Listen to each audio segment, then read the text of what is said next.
Welcome to the Slop Farm. Enjoy the video. You start now, make a system restore point and confirm Windows 11 is updated. Once done, download Explorer Patcher's latest release executable from its releases page. Do not run unknown installers. Verify the file name and publisher. Right-click the exe and run as administrator to install.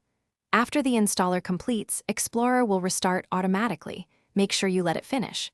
These are the essential, immediate actions to put you into the configuration phase.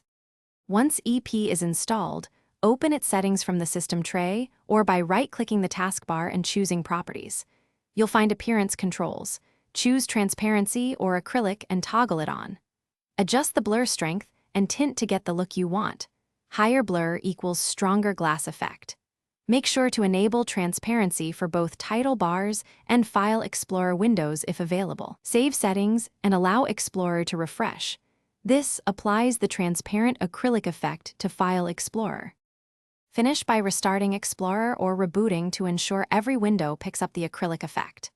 If something breaks, immediately uninstall Explorer Patcher from apps or run the installer again to remove it, then use the system restore point you created.